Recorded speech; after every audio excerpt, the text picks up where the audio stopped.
Olá, meu nome é Leandro Carlos Mazei, sou professor do curso de Ciências do Esporte aqui na Faculdade de Ciências Aplicadas da Unicamp. As áreas que eu atuo aqui na faculdade e no curso são a gestão do esporte e os esportes de combate, e eu estou aqui hoje no LEP Entrevista.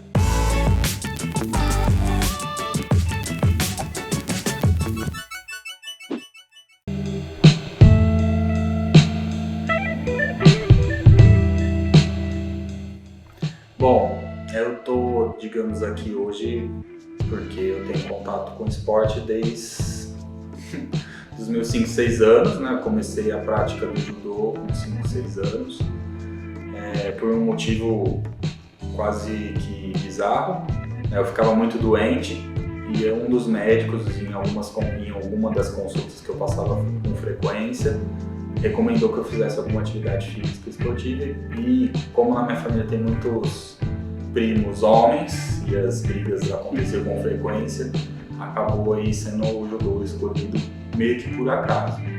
No começo eu não era um bom praticante, digamos assim, em termos esportivos, né? Eu sofria, apanhava muito, apesar de na aula eu sempre se destacar, né? Mas nas competições não.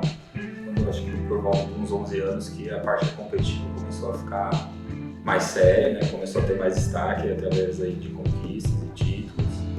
Eu lembro que numa competição com 11 anos eu tive que perder peso, que a categoria era até 52 quilos, eu pesava 54, então calhou esse momento como meu primeiro estirão em crescimento, provavelmente, você der aquela estirada, começa a voz a engrossar, né? Então foi tudo um turbilhão de acontecimentos e os títulos começaram a vir, e daí pra frente eu comecei a destacar cada vez mais no judô, né, nessa modalidade. E na escola também era, né, como tinha as Olimpíadas, os interclasses, a gente jogava de tudo um pouco, né? Basquete, futebol, vôlei, handball, sempre estava no meio das equipes para disputar esses eventos competitivos aí, ou nas aulas mesmo de educação física. Então, assim, se eu tô aqui hoje é muito pelo judô, né? Até os meus 16 anos era algo assim, meio informal na minha cidade, que é Ribeirão Preto, né? Então os treinos eram 2, 3 vezes por semana no máximo, né? As competições quase todos os finais de semana, meu pai que bancava, meus pais que bancavam, né? Melhor dizendo, né? Porque tinha um curso sair de Ribeirão Preto e as competições a maioria em São Paulo, na capital. E aí meu irmão começou a praticar também, então as coisas eram um ambiente mais familiar, digamos assim. E isso até os 16 anos eu coloco porque foram títulos mais pontuais, teve um título vice-campeão paulista, título de seletiva, mas nada grande. Quando eu cheguei com 16 anos, eu ganhei uma seletiva para competir no adulto, né, para representar a cidade nos jogos regionais e jogos abertos do interior. E esse momento marcou bastante, porque eu fui campeão dos jogos regionais e fui terceiro nos jogos abertos, já com 16 anos. E aí começou uma coisa que as pessoas, né, os grandes judocas já no adulto, começou a bater nas costas e falar: você tem que ir para São Paulo, você tem que ir para São Paulo, você tem que ir para São Paulo. E eu fiz esse pensamento, né? Foi acontecendo num turbilhão de coisas também da minha família. Essa ida a São Paulo para continuar uma carreira de atleta aconteceu em 2 momentos. A primeira oportunidade foi para ir para o Projeto Futuro, em 95, se eu não me engano. Tinha uma seletiva, né? Todos os atletas do estado de São Paulo, com uma idade aí de 15, 16 anos, faziam uma bateria de testes técnicos e físicos e psicológicos para você morar ali no Ibirapuera e viver a vida como atleta, né? E eu passei em primeiro lugar nessa seletiva, né? Eu era o número 100, né? A gente colocava um número nas costas, eu era o número 100. O primeiro número que chamaram foi o meu, né? Na parte aí dos mais pesados, digamos assim, né? Porque eles dividiram em 2 grupos. Só que a minha mãe não deixou eu ir para São Paulo. Ela teve receio por causa da escola, né? Eu era um bom aluno, uma escola que prepara as pessoas para passar em vestibular em universidades públicas. Meus pais estavam se separando, teve esse fator também. Enfim, minha mãe ficou bem receosa, eu era novo, e acho que eu tinha nem 16 ainda. Na verdade, no momento de 16 aconteceu depois, né? Eu tinha 15 anos, então ela não deixou. Aí veio aquele momento com 16 anos, que dos jogos abertos, e aí aquela, né, a certeza de ter que mudar, de buscar novas coisas foi crescendo. E cresceu mais ainda quando eu prestei o vestibular para engenharia de materiais e não passei, né? Quando você acabou o ensino médio, terceiro ano do colegial na época, eu falei, bom, já que eu não passei, agora eu tenho que ver o que eu vou fazer da vida. E eu comecei a fazer cursinho na minha cidade e ia prestar história. Estava decidido a prestar história, que é uma área que eu gosto ainda bastante. E no momento ali, no meio do ano de 97, pintou uma oportunidade para fazer um teste no Pinheiros. Um amigo meu já estava lá e falou, ó, vem pra cá, treina uma semana que eu vou ver o que dá para fazer com você. Em 97, então eu passei nesse teste no Pinheiros e comecei uma carreira de atleta. Aí minha mãe deixou, eu fui para São Paulo. E convivendo no Pinheiros não daria para prestar história, porque são ambientes completamente diferentes e eu já tinha um contato com a Universidade de São Paulo. E aí eu decidi prestar 2 cursos, três cursos na verdade. Educação física nas universidades que o Pinheiros dava bolsa e fisioterapia também, no mesmo sentido, o clube dava bolsa. E prestei esporte na Universidade de São Paulo, pensando aí em ter um ambiente comum entre treinos e vida acadêmica. E passei na Universidade de São Paulo, né? Daí pra frente eu tive que conciliar a carreira acadêmica com a carreira de atleta.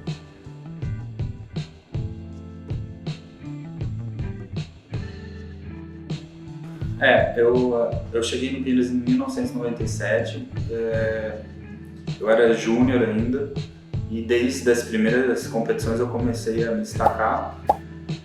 A mudança, né, de um contexto de academia que eu fazia, treinando ali 3, 4 vezes por semana no máximo. De repente você começa a treinar um volume de todos os dias e às vezes em 2 períodos. Então o crescimento ele é bem rápido, né, por uma questão de volume de treino. Eu era júnior ainda me destaquei, eu ganhei os títulos paulistas, né, por equipe individual, e em 97 eu ganhei uma seletiva para participar com uma equipe júnior no Mundial Adulto de Paris. Não para participar, né, mas para compor ali a equipe adulta que foi no Mundial de Paris. Foi uma seletiva promovida pela Federação Paulista, né, e obviamente que o clube olhou com bons olhos esse meu desempenho muito rápido já no primeiro ano, né?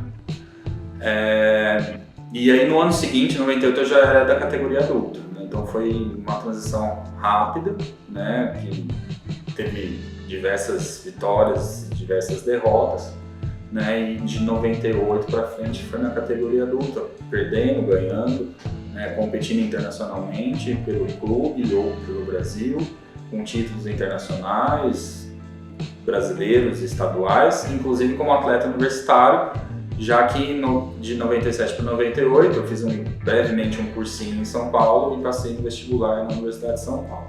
Essa situação do vestibular foi um momento talvez crítico ali, porque a segunda fase do vestibular caiu no mesmo dia de uma seletiva olímpica, né? Então eu fui bem na primeira fase, eu sabia que eu tinha chances na segunda fase. Na época tinha a segunda fase do curso de esporte era a prova de português e as provas específicas. Provas específicas eram testes físicos. Como eu era atleta, eu falei, bom, eu só preciso não me comprometer na natação, que era 100 metros livre, e o resto eu já sei como vai ser. Só que caí no mesmo dia da seletiva e eu fiquei receoso como o clube ia se posicionar. E aí eu cheguei para o meu técnico, né, o professor João Gonçalves Filho. Para quem não sabe, o professor João Gonçalves Filho participou de 5 Olimpíadas como atleta, na natação e no polo aquático. E depois veio a ser técnico olímpico de judô. Já faleceu em 2010, se não me engano. Mas eu tive que falar com ele, né? Então eu falei, Sr. João, olha, aconteceu isso. E ele xingou, né? Não vou falar aqui o palavrão, mas ele era para falar bastante palavrão.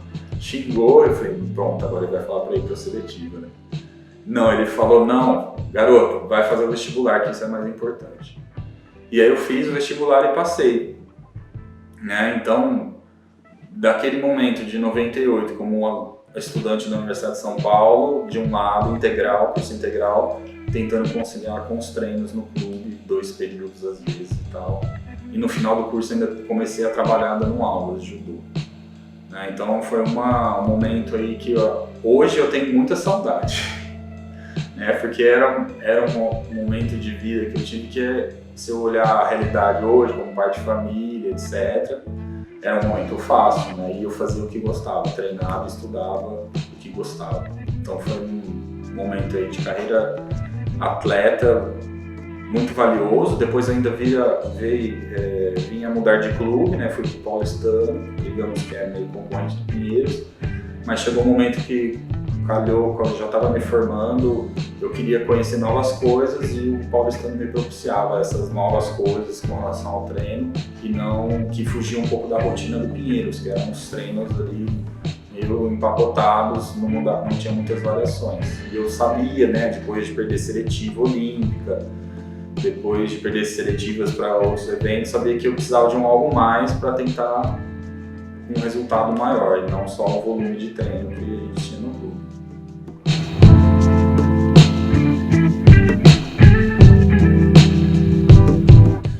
Não foi fácil, né? Eu lembro que enquanto os meus colegas de república, né? Eu mudei de república em São Paulo, não com república de atletas, mas república de estudantes. Eu lembro enquanto os meus colegas estavam estudando, eu chegava em casa, comia e dormia, né? Porque eu chegava do treino, não tinha pique ali para estudar com uma qualidade. Ou seja, quando eu chegava e queria comer e dormir, eles tinham acabado de estudar e queriam comer e dormir também. Então, eu peguei DP, né? Tive dificuldades em algumas matérias, mas me formei em 4 anos. Gosto de passar isso até nas aulas de hoje. Você pegou DP, você não vai morrer, não é o fim do mundo, né? Todo mundo tem mais afinidade com uma área e outros com outras áreas, isso é normal. Né? Tanto é que na faculdade já começou a despertar esse interesse pela administração e pela gestão esportiva por causa de algumas disciplinas. E por causa um pouco das dificuldades que eu tive como atleta, né? Então, a época que eu competi era uma época que a confederação não era tão organizada, no próprio clube as coisas não eram tão transparentes como se exige hoje, né? Mas isso foi me despertando o interesse para estudar, ligar a administração com o esporte, que era um dos princípios, ainda é um dos princípios lá do bacharel em esporte na Universidade de São Paulo. Como atleta, eu não tenho nada a reclamar, né? Ou, às vezes, nas memórias, infelizmente marca mais as derrotas do que as vitórias. Né? Eu fico pensando, nossa, aquela vez se eu tivesse feito tal coisa diferente, eu poderia ter ganhado. Marca mais a derrota do que a vitória. Mas as vitórias, né? Hoje eu tenho, assim, orgulho, né? Às vezes eu encontro algum atleta que foi da minha geração, ou até mais velho, e fala, não, lutar com você era difícil, você teve seu mérito, algo do tipo. Então isso pra mim dá aquela felicidade. Falei, bom, não fui qualquer coisa, né? Não cheguei longe, né? Cheguei a ser aí 6º ou 5º do país em uma seletiva olímpica, né? Decidindo ali a vaga para a Olimpíada de Sydney. E aqui o Brasil tinha 2 ótimos atletas na minha categoria, que era o Carlos Honorato e o Leomar Branco Zanon. Então, assim, o que foi vice-campeão olímpico. Né? Então, não era uma categoria fácil. Hoje, talvez eu pensasse em mudar de categoria e tal, mas o pensamento de treinamento do judô da época não era tão profissional como é hoje. Né? Não tinha essa visão de mudança de categoria, de peso, etc.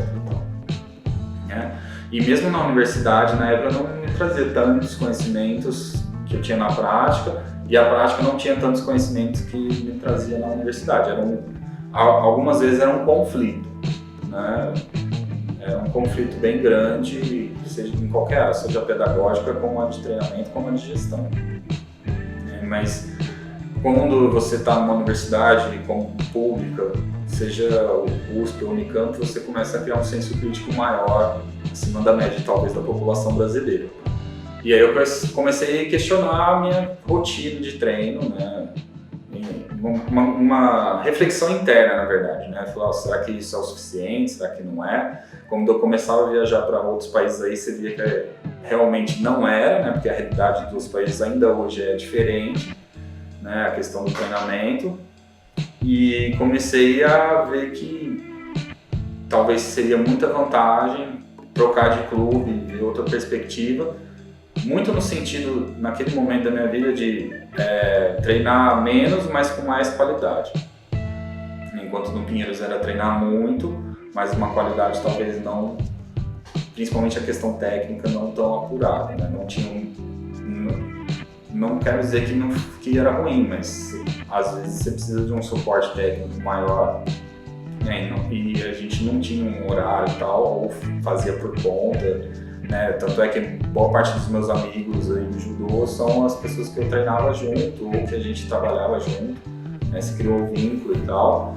Tem outros atletas que a gente treinava junto, mas que não olhava na cara e por aí vai, né? Tem todo um microcosmo ali do ambiente de treino que não é fácil, não é para qualquer um, né? Ah, você ficou no Pinheiros.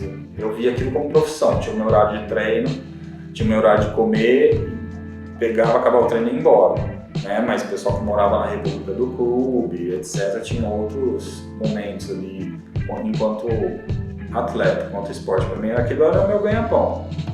E obviamente que conflitos e afinidades acontecem, como aconteceria em qualquer trabalho, mas tenho boas lembranças, né? Não tenho nada a reclamar, não criei nenhum inimigo, né, eterno, né? Meus adversários, converso com eles até hoje, é um momento de aprendizagem ali muito grande, de vida, né? Porque você vê ali realidades sociais diferentes, você viaja para fora do país, coisas que de repente se eu tivesse uma rotina só de aluno universitário eu não teria condições, por questões de família, né? Então o esporte me abriu muitas portas, inclusive a questão acadêmica, né? Eu acho que se não fosse o judô, talvez eu não caminhasse para chegar aqui hoje.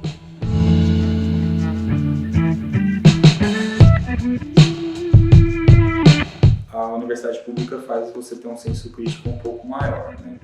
Então, por exemplo, meu TCC, ele foi sobre a história do judô mundial no Brasil. Era um momento que não existia internet, né? A internet estava começando, para você ter acesso ao material, você precisava tirar fotocópias, né? No departamento da faculdade, era livro, enfim. E eu busquei esse tema porque eu tinha muita curiosidade para saber como que o judô se desenvolvia em outros países, né? Porque nas competições você via as diferenças, né? E isso até hoje me desperta curiosidade. Na verdade, tanto é que foi um pouco a inspiração para o meu doutorado depois. Mas na época, eu não se você pegasse um livro de judô na biblioteca, tinha em português, tinha um que falava uma coisa, o outro falava outra com relação a datas, e tinha um terceiro ainda que falava outra coisa totalmente diferente, né? Então eu tentei juntar um pouco essas informações. Foi uma monografia, né, que a gente fala lá na EFE, que é uma revisão, né, de literatura.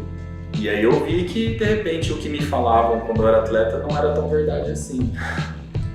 Aí você começa, opa, por que existiu essa, entre aspas, mentira, né, ou falta de informação? Era simplesmente porque o perfil das artes marciais e lutas é uma coisa que vai passando de pessoa para pessoa, às vezes de pai para filho, às vezes de professor para aluno, e de repente o que falam não é a verdade, né? Então a ciência também tem esse papel, né, de mostrar um pouco as informações reais, concretas de determinada área. E foi meu tema de TCC, né? Eu vi ali, consegui juntar, busquei valorizar os principais atletas, fazer um resgate histórico dos principais atletas brasileiros até aquele momento, seja em termos de mundiais, Olimpíadas e Mundial Universitário, que é uma coisa que acho que no nosso país falta, né? Essa memória de pessoas que se destacaram no esporte. E aí eu fiz TCC, não foi com o professor de judô, foi com o professor da pedagogia do esporte, inclusive, lá naquele momento da faculdade, e foi ok, né? Não teve tantos desdobramentos, mas ao mesmo tempo se alguém perguntasse ali na universidade de 98 a 2001 ou 2002 quem era a pessoa do judô, meu nome apareceria, né, por vários motivos. Seja pela questão esportiva, que todo mundo sabia que eu era atleta, então era frequentemente até cobaia dos laboratórios. Precisamos fazer alguém atleta, então o cara tá aqui. Seja como cobaia, seja como atleta universitário e técnico, treinador universitário de judô, né, que eu me envolvi com a atlética, como diretor de modalidade e como treinador. E seja depois, no momento que eu comecei a ajudar o professor da disciplina a ensinar as turmas. Era meio que um monitor, né, que aqui a gente chama hoje de PAD. Não tinha isso estruturado, mas eu ajudava voluntariamente. Ajudei 2 professores ali, um grande amigo meu, que era companheiro de treino, que era o Sérgio Oliveira, e o outro, o professor Mauro Gurgel, que foi o primeiro a me chamar, né, para essa situação de ajudar na disciplina.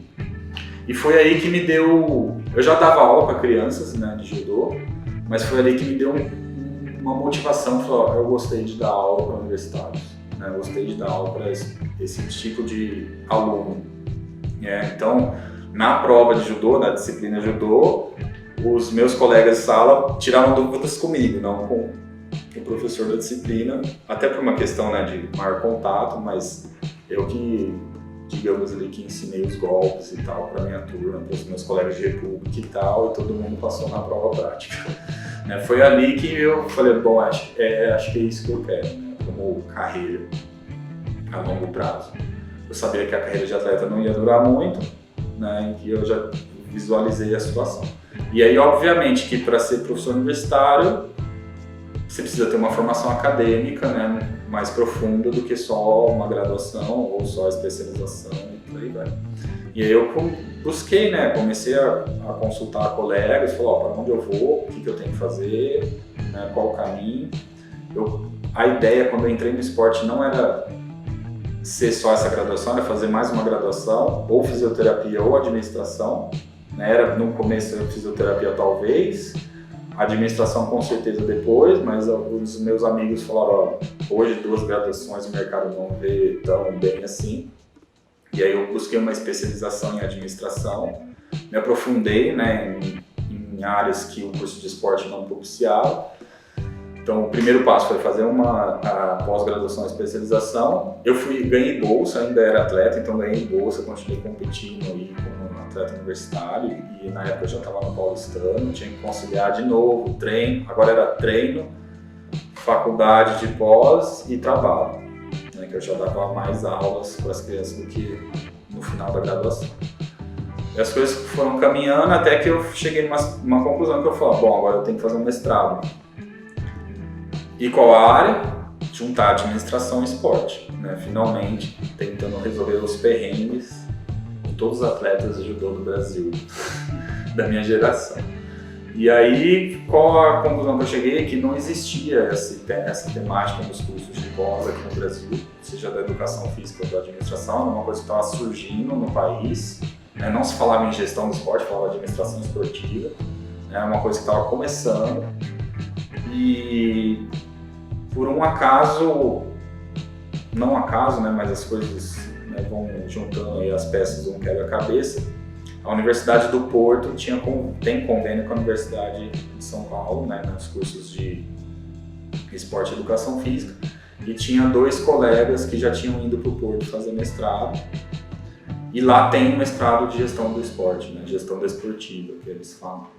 E aí, eu não estava namorando, não tinha filhos, meus empregos eram bons, mas não era uma coisa assim que talvez eu não me dava muita segurança. Falei com a minha família e fui fazer o meu mestrado em Portugal.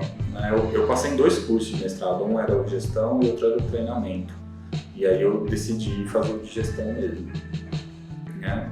E morando em Portugal, trabalhei em Portugal dando aulas de judô, né, para me manter lá, minha família judô, vendi algumas coisas que tinha aqui, né, morei 2 anos em Portugal. Foi um grande aprendizado, porque eu meio que trabalhei no departamento lá do coordenador do curso, né, o professor José Sarmento. Era um trabalho gratuito, voluntário, né, mas que me ensinou a elaborar aula, visitas técnicas nos estádios da Euro 2004, viajar por Portugal e Espanha e por aí vai. Então, não foram só as disciplinas do curso, mas todo o ambiente ali que o departamento de gestão esportiva me propiciou.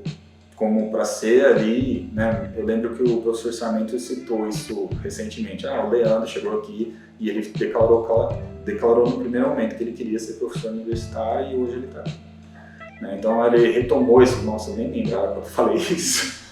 Mas ele, né, me mostrou um caminho, inclusive quando eu concluí o mestrado, ele falou: o que você vai fazer agora? Ele falou: recomendo que você não fique aqui no Porto, que você busque outra área, outra universidade para ganhar mais conhecimento. E foi o que eu meio que fiz, né? Muitos colegas meus que foram para Portugal ficaram, estão até hoje em Portugal. Eu tinha claramente que eu não ia ficar lá, que eu ia voltar para o Brasil e trabalhar no Brasil. Voltei em 2006, 6 meses desempregado, né? Voltando para casa da mãe, que é terrível, depois você mora mais de 10 anos fora, no viário. Muitos problemas, até que em 2007 eu comecei a lecionar em universidades privadas em São Paulo, né, e as coisas começaram a... eu vi que realmente a gestão, e até as poucas lutas, mas a gestão ainda era meio terra de ninguém no Brasil. Então, esse curso de mestrado me abriu muitas portas, é um curso reconhecido, né, foi revalidado aqui no país, isso é importante. Abriu muitas portas, até que eu vislumbrei que também tinha que fazer o doutorado. Depois de aí, praticamente 5 anos só trabalhando, dando aulas, ainda para crianças e para agora universitários, eu falei: bom, o doutorado vai me dar uma segurança maior. No mercado, né, das privadas, muita gente fala: não faz doutorado que vão te mandar embora, né, por uma questão de remuneração. Mas eu pensava o contrário, falei: se eu tiver, eu vou ser diferente dos que eu não tenho, né? E eu demorei para entrar no doutorado, né? Eu comecei uma conversa em 2009 com ex-professores na Universidade de São Paulo. Eu só fui entrar em 2012, praticamente, no final de 2011, dezembro de 2011. E um tema ali que, obviamente, me motivasse, que era estudar o judô de novo internacionalmente. No meu mestrado eu estudei a cultura organizacional numa federação de judô, né? Não dei muito segmento a essa linha de pesquisa. E em 2011, 2012 eu achei um tema para voltar para o judô internacional. E por acaso foi um doutorado com dupla titulação, né? Então eu achei um modelo que queria aplicar numa modalidade específica. Essa pesquisadora que fez esse modelo é uma belga, né, a Verle de Bocha, que falou: olha, a minha universidade vai me questionar por que eu estou te orientando e você não é aluno da minha universidade. E aí eu fui, junto com a minha orientadora, Maria Teresa Bom, e uma colega, Flávia Bastos, procurar, né, os trâmites legais para que fosse concretizada uma dupla titulação. Não foi um momento fácil, um momento de muita angústia, né, muita coisa que você tem que fazer com suas próprias mãos, falar com departamentos da universidade, né? Mas saiu. Acho que foi o primeiro dupla titulação da Escola de Educação Física e Esporte da Universidade de São Paulo, acho, não tenho certeza, né? Não foi assim prazeroso escrever em inglês e defender sua tese em inglês, foi bem difícil, foram muitas noites não dormidas e muitas vontades de desistir desse processo. Mas obviamente que depois, ao final, tenho certeza que aqui no concurso que eu prestei em 2016 para passar na FCA, contou isso como um diferencial perante aos outros concorrentes, né? Essa questão da internacionalização de fato, né? Eu já tinha feito um mestrado fora e um doutorado com dupla titulação numa língua que não é o português. Teve aí um período de 6 meses na Bélgica, eventos internacionais durante o doutorado, né, muita construção de conhecimento, de pesquisa, metodologia de pesquisa, um network acadêmico muito forte que, assim, hoje olhando para trás, obviamente também só tenho a agradecer. E de novo o judô ali, né, abrindo portas, porque se não fosse ele, talvez eu não conseguisse a amostra de qualidade que eu consegui na minha tese, que foram treinadores e atletas internacionais, assim como uma amostra brasileira também, treinadores, atletas e gestores de nível olímpico. E eu tô aqui, né, pesquisando ainda hoje essa parte da gestão. As lutas não deixam de estar ali no foco dos meus projetos de pesquisa junto com os alunos, seja de graduação ou de pós, né, e o judô sempre está um pouco mais do que as outras lutas, né, mas também tive boas experiências profissionais em universidades privadas, tanto em graduação como pós-graduação estricto sensu, que também me trouxeram uma boa maturidade para chegar aqui hoje e dar uma aula confortável, assim, né? Uma experiência de aula confortável para os alunos e experiência de pesquisa também confortável. Então foi a carreira que qualquer um tem, um tijolinho colocado em cima do outro, né? Não existem atalhos. Quando a gente vê alguém querendo já vou direto para tal lugar, eu olho assim, eu olho receoso. Pode dar certo, olha, mas tem sempre os receios, porque a carreira se consolida aí colocando, né, com muito trabalho, muita dedicação e muito suor, né, e às vezes muito choro, mas depois muito sorriso também.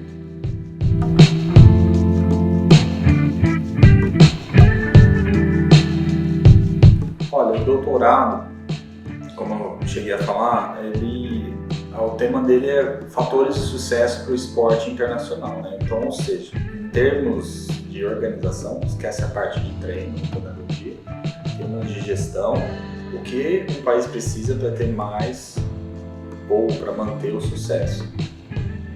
E obviamente que eu fiz isso a partir do olhar de uma modalidade específica. E assim, digamos que os resultados, eles são baseados em entrevistas, né, de 30 pessoas de 11 países com sucesso. Então essas pessoas falaram o que eles fazem, o que eles acham que os outros países que têm sucesso fazem, né, e o que faltaria para ter mais sucesso.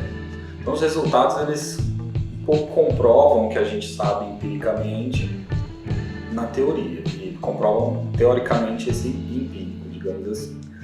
Você precisa ter uma boa participação esportiva, você precisa ter instalação, você precisa ter dinheiro, você precisa ter bons treinadores capacitados, você precisa ter ciência aplicada ao esporte, você precisa ter suporte para a carreira e pós-carreira dos atletas, mas principalmente, o que apareceu bastante é que você precisa ter um sistema.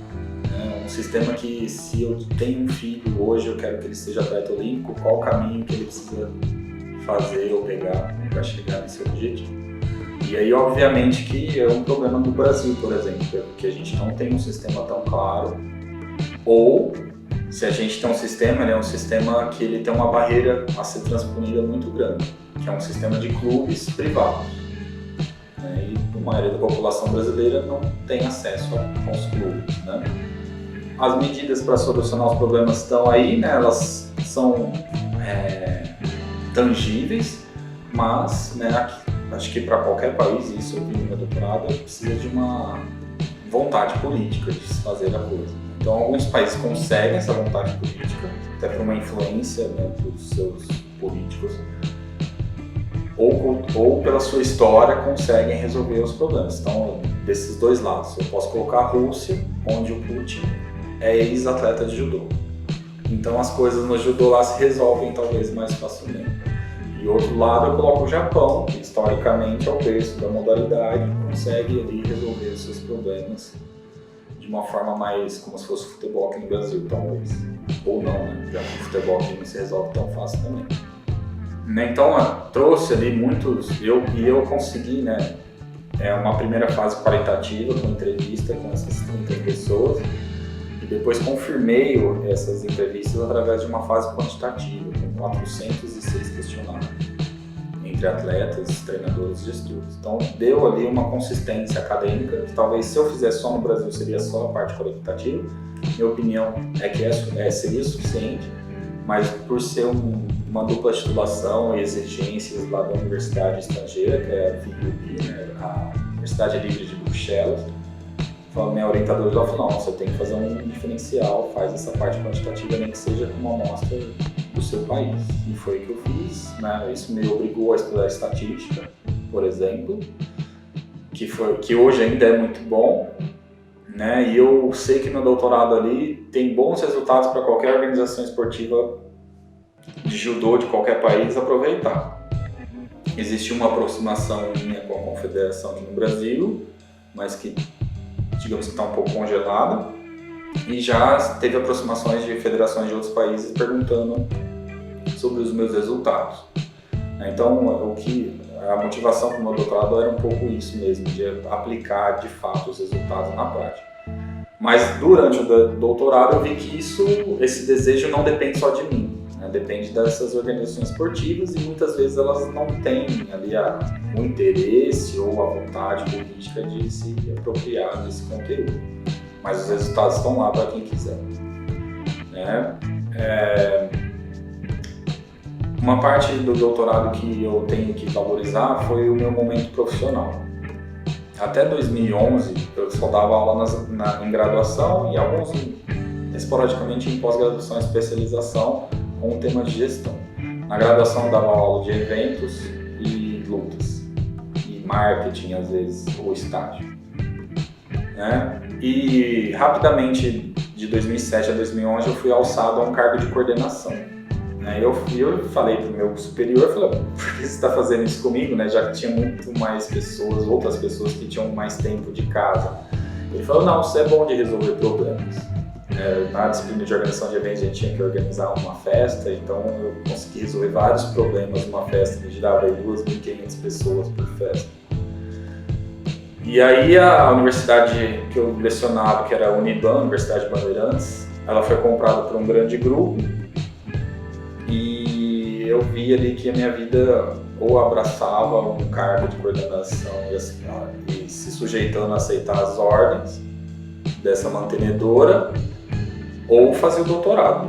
Eu acho que não conseguiria conciliar, né? Porque foi ao mesmo tempo, isso em 2011 e 2012. E em 2011 chegou uma proposta de emprego de uma outra universidade para lecionar na pós-graduação stricto sensu, no mestrado profissional. Foi o primeiro mestrado profissional em gestão do esporte no Brasil, que infelizmente não teve continuidade, ele terminou em 2016. 2016. E só que esse trabalho me proporcionou um bom salário e uma flexibilidade de horário para que eu conseguisse me dedicar à pesquisa também. Foi o momento que a minha produção acadêmica melhorou bastante, seja em quantidade e qualidade, né? Teve esse amadurecimento e me propiciou ali uma tranquilidade para continuar o doutorado, né? Nesse meio tempo vem Copa do Mundo, Jogos Olímpicos, pai falecido, sogro falecido, avós falecendo e um filho nascendo. Então é um turbilhão de coisas que a gente passa em um pouco período ali de 4 anos, que não é só doutorado, tem sua vida particular. Tem pesquisas que mostram um índice grande de depressão em alunos de pós-graduação, estricto sensu, mas que você tem que se pegar ali e achar um começo, meio e fim, né? Você cumprir um objetivo que você que você fez como opção de vida ao entrar num projeto de pesquisa ou num curso de stricto sensu, né? Com relação ao esporte no Brasil, eu acho que a gente perdeu uma grande oportunidade de melhorar muitas coisas, mas a gente não pode ter um olhar só negativo, né? Muitas coisas melhoraram. Então, na minha geração, enquanto atleta, a gente não tinha acesso a Bolsa Atleta, por exemplo. Não era uma coisa possível. Hoje é para muitos atletas. Tem que melhorar? Com certeza. Mas imagine que isso nem existisse. Suporte para as confederações, que a lei de repasse das loterias também não existia. Projetos de lei de incentivo não existia. Então, assim, as coisas melhoraram, talvez não com o ritmo que fosse necessário. E, infelizmente, a gente ainda tem um perfil de gestor não profissional, né? Não vou falar amador, porque o amador também ele é profissional em outra área, talvez, ou voluntário, enfim. Mas ele poderia ser muito mais capacitado. A área da gestão do esporte no Brasil cresceu, hoje você tem polos, né, que estudam e pesquisam isso, mas eu acho que a capacitação dos gestores ainda tem que se melhorar muito, né? E as próprias organizações esportivas valorizarem isso, né? Quem que eu vou contratar? Vou contratar o meu vizinho, eu vou contratar alguém que estudou isso, né? Infelizmente esse é um perfil que não é só esporte que sofre no Brasil, né? A gente vê no âmbito turístico, no âmbito, em qualquer área no Brasil, a gente tem essa questão, né, de não valorizar quem se capacitou, mas sim outros tipos de valorização. Mas digamos que as coisas ainda podem melhorar, alguns avanços foram feitos, espero que eles se mantenham, né? Porque, por exemplo, a lei de incentivo ao esporte lá tem um prazo até 2021, isso vai ser votado na Câmara e vai ser aceito ou não, assim como isso aconteceu em 2017. Então a gente espera a manutenção das principais leis aí relacionadas ao esporte, né, que sejam valorizados não só o esporte de rendimento, mas o esporte educacional ou de participação, que é uma coisa que no Brasil não está clara quem faz, ou o papel, né, qual o papel, a quem é dado esse papel, né, essa função de fomento ao esporte educacional, ou de formação, ou de participação. Se a gente falar que aos clubes, de novo, né, a barreira é muito grande. As escolas não estão preparadas para isso, seja em termos estruturais ou até profissionais, né, de recursos humanos. Então o país vai ter que pensar sobre isso, inclusive o papel da universidade pública, né? E aí já coloco uma polêmica no final do vídeo. Já são dadas muitas cotas e valorizadas as Olimpíadas acadêmicas, que tal não valorizar os alunos, estudantes, atletas e propiciar cotas para eles na universidade pública, e principalmente no curso de esporte.